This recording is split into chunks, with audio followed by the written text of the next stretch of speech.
We have the reaction coming in from Mahua Moitra. She's just cast her vote and here is what she's saying. मजाक किया है लोगों के साथ, लोकतंत्र के साथ. लोग उनका अच्छा कड़ी जवाब लोग देंगे और बल्कि पहले फेज में ऑलरेडी दे चुके हैं. तो आज वो होने वाला है.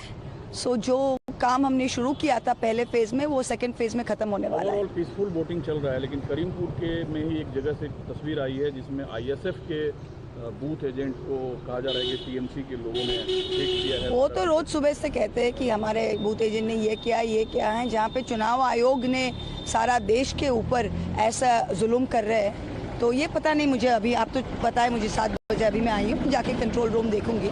ये पता नहीं क्या हुआ है, मुझे पता. इलाका है, मैंने कई वोटरों से बात किया, उनकी बहुत पुरानी मांग है कि करीमपुर को रेलवे लाइन की फैसिलिटी मिले. हम तो यही बोल रहे हैं 12 साल से मोदी का सरकार है. 12 साल से. सिर्फ यहाँ ही मत पूछिए, यहाँ से नेक्स्ट वाला असेंबली जाइए 73, उसके बाद वाला जाइए आप चापड़ा. ये जो पूरा लाइन में है 100 किलोमीटर करीमपुर कृष्णनगर से यहाँ पे, ये बिल्कुल बिछड़ा हुआ है पूरे एरिया से. वो यहाँ पे 10 लाख लोग रहते हैं ये 3 असेंबली में. पूरा बिछड़ा हुआ है. 12 साल से मोदी सरकार, ममता बनर्जी जब रेलवे मंत्री थी उन्होंने इनका पास भी किया था, बजट में भी दिया था. और पिछले 12 साल से बीजेपी की सरकार है.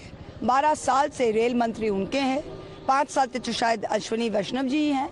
मैंने बार बार संसद में ये मांग उठाई है. 2 करोड़ रुपया देके इसका फिजिबिलिटी स्टडी भी हुआ है.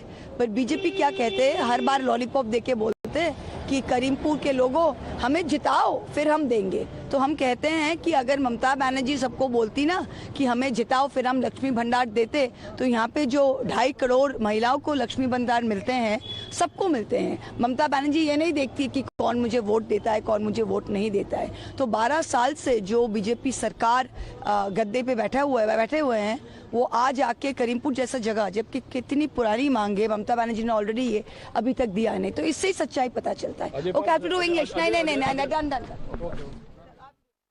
So, Mahua Moitra there casts her vote. Tushar Gupta goes on to say it's tyranny, talking about central agencies. She has spoken about the election commission. Even SIR has been dubbed tyranny and oppression.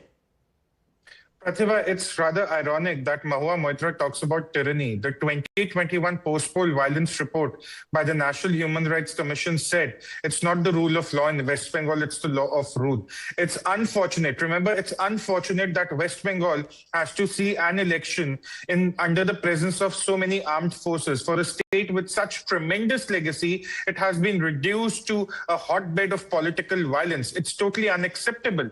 And it's wonderful to see through your report how many people have turned up to vote. And one can only hope that these reports of violent incidents being reported, these scattered incidents being reported, do not intimidate the voters. I'm again stressing the high turnout at the end of the day. And even in the first phase, we saw the first 6 hours had a very high turnout that really gave the momentum to the other parties in the second half of the day. So the first half is very, very important. And that is where the action of the armed forces will be instrumental. But for Mahua Moitra to say the only achievement of Mamata Banerjee is really freebies. You talk to anyone in Bengal. Let's see how this unfolds, Tushar. We have full day to talk about all this also. Let's not lose sight of the exit polls coming up on Times Now.